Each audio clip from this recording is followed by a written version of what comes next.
Hey folks, thanks for listening to our next episode of CounselCast, episode 8 today. As always, your two favorite therapists to the fictional stars. You've got Brandon here and Katie. and Katie. Yep, just like always. We're just reliable fun and comics and psychology, everything you could ever want out of a podcast. So, our eighth episode today of CounselCast. Today, what we're going to be talking about is The Killing Joke. Just maybe a little bit about the graphic novel, a little about the movie, which we were both lucky enough to see earlier this week for an exclusive one-night viewing. And yeah, I think we both have some thoughts about that. But I think we're going to start off with a new little segment. We just thought maybe we'd start off every episode talking a little bit about some of the current events of the week. And there's some pretty cool current events this last week. In the world of comics, more specifically in the form of San Diego Comic-Con. There's some pretty cool stuff that came out there. Maybe, Katie, I know there was a trailer for a character I know you're pretty fond of. Do you have any thoughts about the Wonder Woman trailer? Yeah, I have to say that I watched a few of the trailers that came out of San Diego Comic-Con, and I think it's cool that so many things are broadcast, so even if you're not there, I mean, it's better to be there. But if you're not there, it's really nice to be able to get some idea of the things that are going on.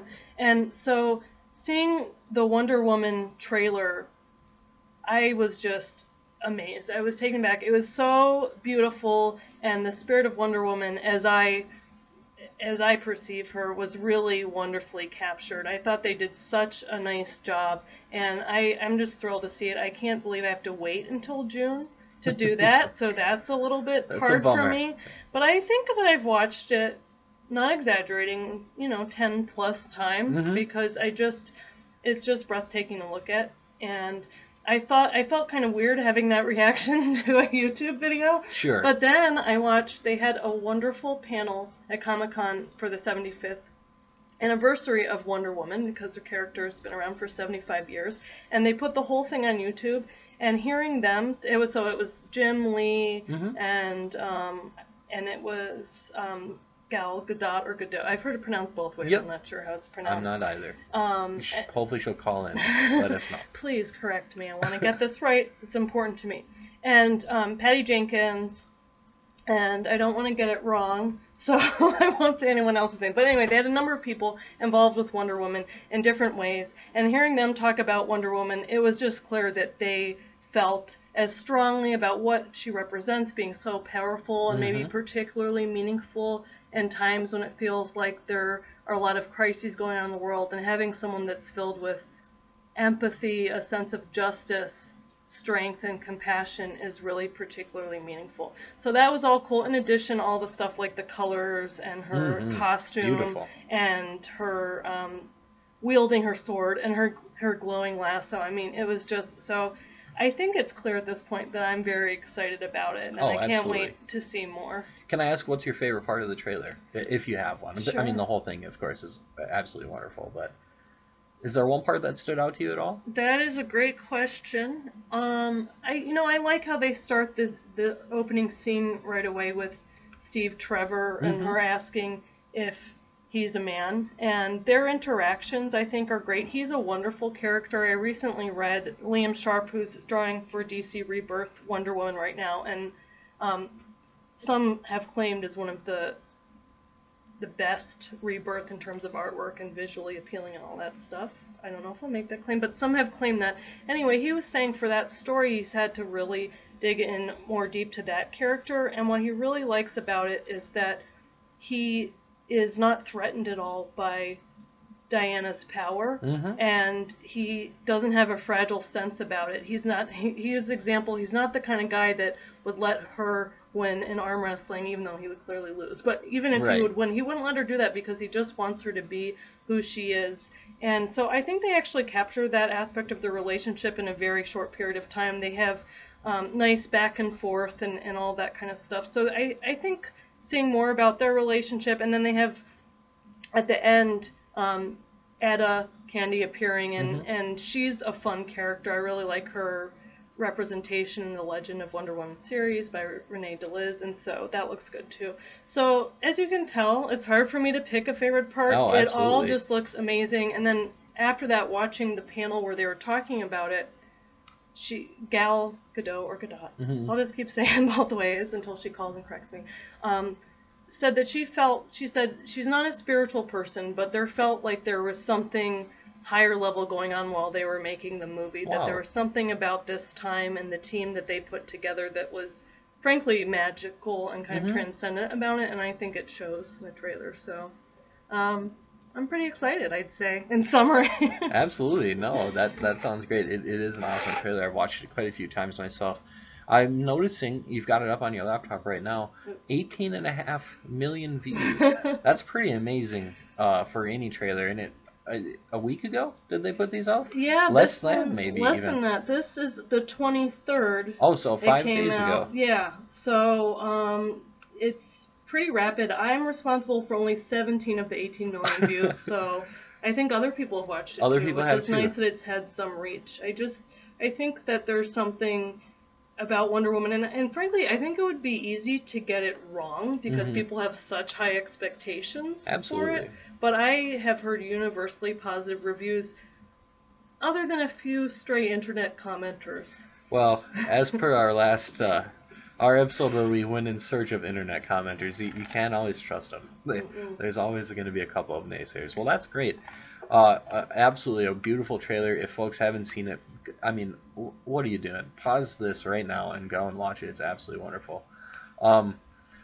Another big DC trailer, kind of. It was more so it seemed like a collection of footage that they kind of put together. But I guess it is being called a trailer for the Justice League. Boy, this was a little too exciting for me. We have Aquaman, so he, of course, introduced in Batman vs Superman, but just very briefly, no dialogue, anything like that. It was so awesome to see the interaction between Bruce Wayne and Arthur Curry. I did like that part quite a bit. Also, I don't know about you, Katie. What do you feel about the back and forth between Wonder Woman and Batman in these films? I think they've got that right. It's a fun back and forth they have there, and I thought they captured it really well in the trailer. Yeah, I agree. I think that you get the sense that they're equals. Oh yeah, for sure, and friendly and collaborative, but also realistic about things. And so I thought that was great, especially I think in Batman vs Superman they have that one scene where it's like, I've met women like you, and she's like, I don't think you've met any women like me. And so I think that kind of set the stage from at least what little we've seen in the trailer for that continued kind of communication. And I think it's kind of a nice counterpart to Batman, who I adore. Not as much as you. That much is clear. You're the number one fan in the world. In the world, true. I think that is objectively true. But they complement each other because I think that they come to the world with different perspectives and certainly with complementing strengths. So it's exciting to see them work together to compile a team. To keep going in the trailer. I love the Flash Cave. I'm not sure that's actually what it's called, but that's what I like to think of it's called. And there was a few little Easter eggs in there. I don't know if you caught them or read about them at all, but if you look at a few of his monitors, there's a Suicide Squad reference in there, and there's actually one of his monitors is actually showing the TV show Rick and Morty, which is one of my favorite TV shows. So it was a fun little call out for something I enjoy, seeing that maybe the Flash has similar interests. And then also, one of them shows like a 3D printed Flash suit too, which is pretty cool. I also really thought this was a fun interaction between Bruce Wayne and Barry Allen, and just I'm excited to see, because I know there's been a lot of people who are disappointed that the Flash is recast from the TV version, but I'm excited to see where they go with this one. It seems really cool. The trailer visually was really stunning, and which is pretty amazing given that it's still like, in production. It hasn't gone through the post-production sort of visual effects stuff yet. The music is awesome. You can tell they really captured some of the tone. I know there's some. I love Batman vs Superman, and I will forever. If you haven't listened to our very first podcast yet, you can hear how much we love it absolutely. In explicit detail, because we really. And actually, maybe we'll revisit this sometime in a podcast. We've both now viewed the Ultimate Edition. Yep. some of us multiple times. Yep. And I thought it made it even better. Oh, absolutely. Yeah. Yep. So, But you were saying. but and I don't know if you heard this, but while they were filming the Justice League, they invited some of the biggest critics of Batman vs Superman out and just said, "Here, take a look. We heard some of your criticisms," and from what I understand, they walked away saying, "Yeah, this is going to be pretty awesome." So that makes me really excited. I mean, like I said, I love Batman vs Superman anyway, but I'm so excited for the Justice League, and the only real complaint I have is that I have to wait so terribly long to see it. It's not right, and it's a two-parter, and it's like Star Wars all over again. I don't know how I'm gonna make it. It doesn't feel good, No. that's for sure. So that's all just awesome. If you haven't seen the trailers, go watch them right this second. I think we'll link to them. Absolutely, they're very easy to find, but just to make it slightly to make it that much easier, just move your mouse pointer down a little bit and click and enjoy. You're gonna love it. It's so good. Mm-hmm. I'm noticing here, just about 13 million views for Justice League. So Wonder Woman is just a highly viewed trailer, and it's gonna be such an awesome movie. I'm so excited for both of these films, and ultimately, I think what I'm really excited for is just to forget about the Marvel Universe. Just get it out of here. It's DC's time, and I know I'm an unabashed DC fan, and I'm probably alienating a lot of people right now, but I can't stop myself. Well, I'm excited to see Suicide Squad and see how that goes, and see how people receive that one. I mean, it seems like people like it, but you never know. Absolutely. Yeah. So. No, I agree though. Having the Justice League as a counterpart to the Avengers, it will be very interesting to see how people like it. So, current events. You've got it. You heard it here first.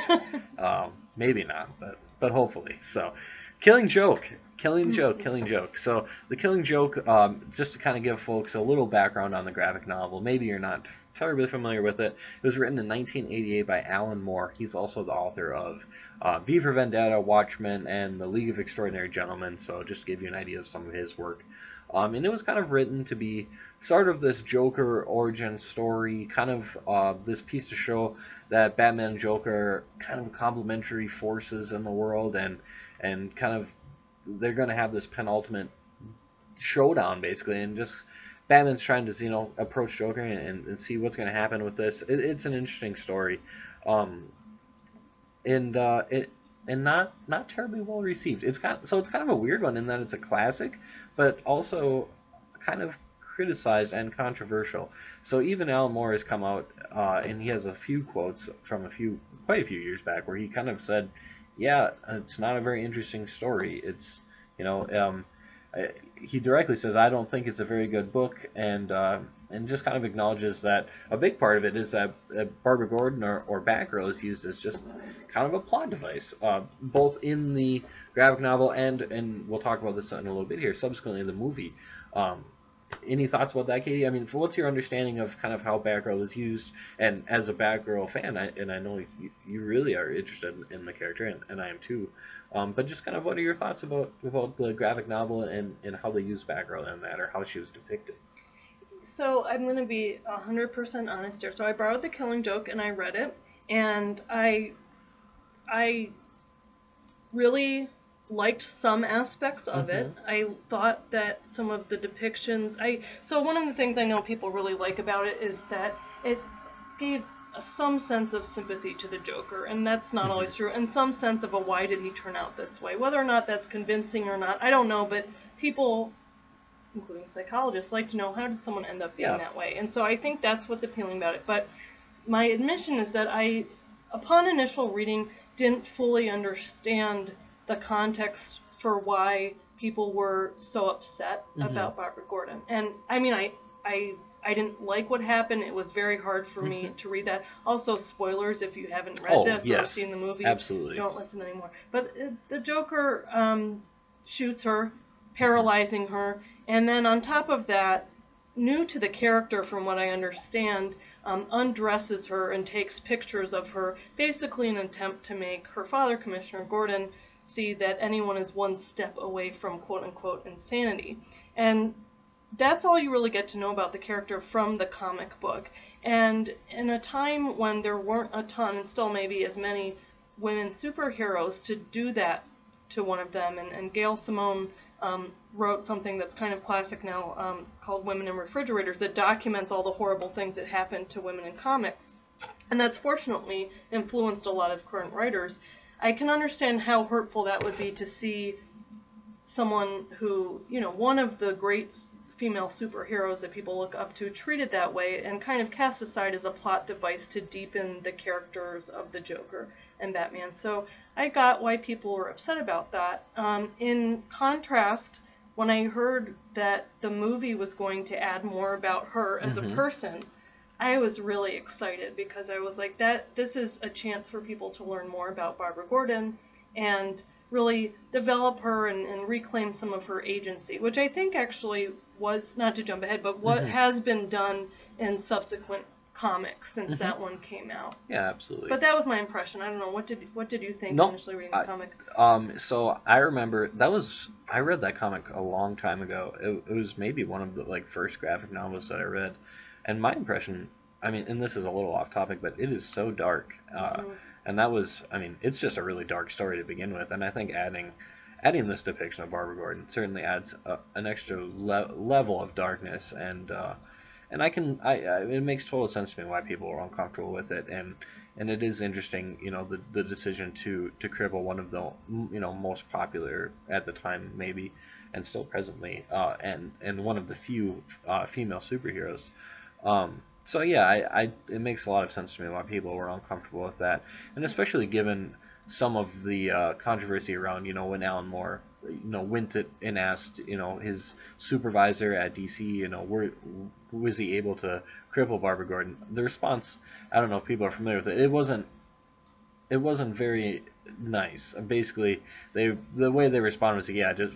I'm not going to say it directly, but it wasn't very nice. They just said, yeah, go ahead and do it. Cripple that derogatory term towards women. Yeah, absolutely. So that's kind of interesting, and it's kind of interesting as well because it was almost paralleled in the San Diego Comic-Con panel about the Killing Joke movie. So now transitioning to the movie here, there was a reporter there who asked, well, maybe it would make more sense to talk a little bit about the additions before I jump into this part. But I thought, and correct me if you're wrong, the parts of the graphic novel that were covered in the movie, kind of that second half, covered it pretty well. And actually, I thought it was kind of cool. They captured a lot of frames from the comic, which I thought was pretty cool. And I thought that part of the movie really covered the movie, The Killing Joke, well. Did you find that as well, Katie? Yeah, it was interesting. Just looking at the main components of it, I think that we're both huge Mark Hamill fans. Yes, and he absolutely. is unbelievable. And seeing the movie, one of the highlights to me to seeing it was before the movie and after the movie, they do some documentary style, heavily Mark Hamill focused, though not exclusively, about his interest in the character, how shocked he was that he was cast, coming from Luke Skywalker, who's kind of the opposite of the Joker, maybe, that, and so that he was very good as a very, very evil person. And I think that, which maybe isn't a very, he shows someone who takes evil actions, I should say. And I think that, not Mark Hamill, of course. He's a great guy. Yeah. To my knowledge, he seems great. Anyway, I thought that they did well with that, and I think that I have more of a acceptance of that if there's some awareness that what he's doing is not right at those extreme levels. And I think that's maybe what many people reacted to the film didn't like, is that it didn't seem like an understanding of just how wrong it was what he did to Batgirl. And I think one thing that kind of helped me to frame it too when I first read it was thinking about, would they do that to Batman or Superman or one of many other beloved male superheroes, and would people tolerate that kind of thing? And so anyway, I guess I veered off topic again, but yeah, there were some parts. I guess one of the parts that they really talked about was taking the song that the Joker sings in the comic, making it actually kind of like a Broadway musical song, and I thought, that was well done. And I also thought there were some compassionate moments. One of my favorite scenes in the graphic novel is when Batman is comforting Commissioner Gordon and just says, let it come. Like, don't try to suppress your emotions. Just feel your feelings. And so that was nice to see on the big screen. I thought that was very well done. Yeah, absolutely. I agree. Controversial or otherwise, I thought that part of the film captured the graphic novel for what it was. So then we get into a little bit more murky water, in my opinion, which was kind of the first, what would you say, 30 minutes to 40 minutes, maybe? It was a fairly sizable part of the movie, where basically they, the graphic novels only has so much substance, so they had to add some story. And so ahead of time, when, we heard about the movie, we saw that this was going to happen, and what I was led to believe was that they were going to add some of the story to kind of show Barbara Gordon as Batgirl. And not just being Barbara Gordon in the story, and where she, we never get to see her as Batgirl in the graphic novel. I don't think. No. Yeah. So we got to see her as Batgirl, and so I was quite excited about that. But things took a little bit of a turn for the weird, I would say, is a light way of putting it. Yeah, that's a nice way to quickly summarized, they depict Batman, Batgirl as being partners, but maybe not on equal terms, certainly partners, but Batman still as being more of a mentor to Batgirl, which is the traditional relationship that we're all familiar with in the comics. And parental even. And even the creators of the film were talking about, he's telling her what she's allowed to do and what she's not allowed to do in terms of participating in the crime they're fighting. Absolutely, and I think that's really consistent with the Batman character, where he has these sidekicks, partners for whatever term, but he is protective of them, and he doesn't want anyone to get hurt because they're being part of his war on crime. Where things got off the rails, though, was when so they were kind of hinting at it, but I think I missed it. But thinking back on it, they were hinting at Batgirl kind of pining over Batman a little bit, and I didn't recognize this, I don't think, when it was happening. I thought she was just like getting caught up in like this mission, but I think it was like almost like a romantic thing. And then there's this villain who's kind of calling her out directly. Batman throws her off the case, says that this villain's objectifying her, and then this leads to a disagreement between the two of them. They start fighting physically, and then and this is going to maybe sound like a weird transition, but this is how it goes. They're fighting physically, and then they sleep together. And then following that, it just cuts away, and then we see sometime later Batman's ignoring Batgirl and not really answering her calls, or not calling her. She calls him, and he says, "We'll talk later." Thoughts about that, Katie? I have a lot of them myself. I'd like to hear what you're thinking. Well, it seemed very out of character, to say the least. It seemed like a very imbalanced relationship. Oh, yeah. I mean, ultimately, what happens next is she decides to quit being Batgirl. Yes. Well, actually, first she kind of pleads a little bit and says, just because we had sex, it doesn't have to change things or something like that. And that seemed unusual to me. It was hard for me to understand what the premise of that was. And so actually, I was trying to understand it better by looking at the movie creators, but it honestly sounded, from what I read, and if anyone knows otherwise, send me the link, but from their interviews, that they just thought it was an interesting idea, and they didn't view her as pining for Bruce or Batman, but she was pining for violence, which is also very not Batgirl-like, from what I understand of her character. So it made it much worse for me. Oh yeah. The addition. I would have to agree completely. So I walked into the film. Well, this was spoiled for me ahead of time, unfortunately. But before I saw it and before I knew about this particular scene, I walked into it kind of excited for this edition and to have these characters a little bit more fleshed out and understand maybe a little more of the motivation or have some background or build up to the actual Killing Joke event storyline. And I was disappointed. It didn't make sense to me at all. I thought it was out of character for Batgirl and Batman. It felt a little bit like me, like they were just like tacked the sex on to kind of make it seem like, no, this is an adult animated film. They could have just deleted out that. If they would have, there's about 3 minutes in the movie that they could have just deleted out, and I think it would have made it quite a bit better. There was just some real, I just didn't get some of the decisions that were made regarding some of the things they included. Yeah, it was a little different. I agree, and so part of one of the interviews that I read, I thought I'd just speak from one of the creators. words. The interviewer asked, the two characters, Batman and Batgirl, have a pretty strong father-daughter-ish relationship bond at one point, not a romantic one. And the response is, we were aware it's a little risky. There's definitely some part that's controversial.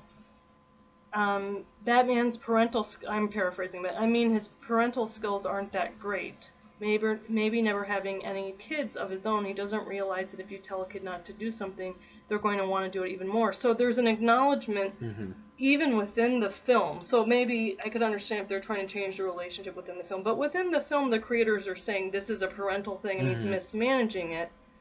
And then she makes some mistakes, he overreacts, then she overreacts to his overreaction. So it's a human, very understandable story. To me, it's not a very understandable story. I don't understand it at all. No. And I'm trying real hard to understand it. I mean, I went into this wanting to like the edition. Like I was motivated to like that, but then I just couldn't.